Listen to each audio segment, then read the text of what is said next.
৮ বছরেও সংস্কার না হওয়ায় বেহাল দশায় পরিণত হয়েছে Khulna city bypass link road.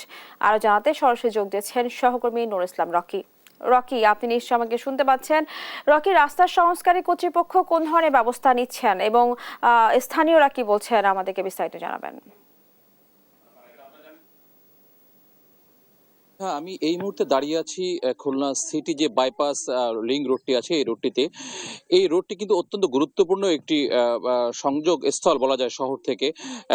শহরের বাইরে যে রাস্তাগুলো আছে, প্রায় ৮ বছরও বেশি সময় ধরে কিন্তু এই রোডটিতে আসলে সংস্কার না হয় নাগরিক ভোগান্তি কিন্তু আসলে বেড়েই গিয়েছে। এবং দর্শক, আপনারা দেখতে পাচ্ছেন এই রাস্তাটি কিন্তু আসলে এখনো বালুময় এবং হয়ে গিয়েছে এবং রাস্তায় উঁচু নিচু হওয়ার কারণে কিন্তু যত্রতত্র আসলে দুর্ঘটনা ঘটছে এবং অল্প বৃষ্টিতেই কিন্তু আসলে রাস্তা চলাচলের অযোগ্য হয়ে পড়ে।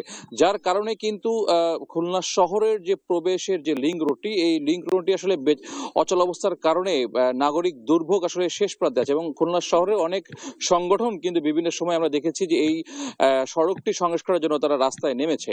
তো আমরা সর্বশেষ খবর নিয়েছি খুলনা সিটি কর্পোরেশন কর্তৃপক্ষের সাথে। তারা যেটি জানিয়েছে যে এই সড়কটির টেন্ডারের কার্যক্রম প্রায় শেষের পথেই বলা যেতে পারে। এবং তবে খুলনার শেখ আবু নাসের হাসপাতাল থেকে যে বাইপাস লিংকটি আসলে বের হয়েছে শহরের বাইরে দিকে, এই রাস্তার সম্পূর্ণটাই এই মুহূর্তে কিন্তু সংস্কার করা সম্ভব হচ্ছে না।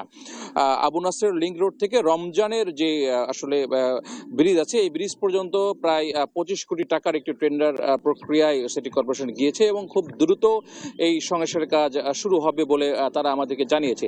কিন্তু রমজানের মোড় থেকে একদম সিটি কর্পোরেশনের বাইরে যে রাস্তাটি, এইটি কিন্তু আসলে এলজিডির এই রাস্তাটির কিন্তু আসলে সংস্কারের বিষয়ে এখনো কোনো ব্যবস্থা নেওয়া হয় নাই।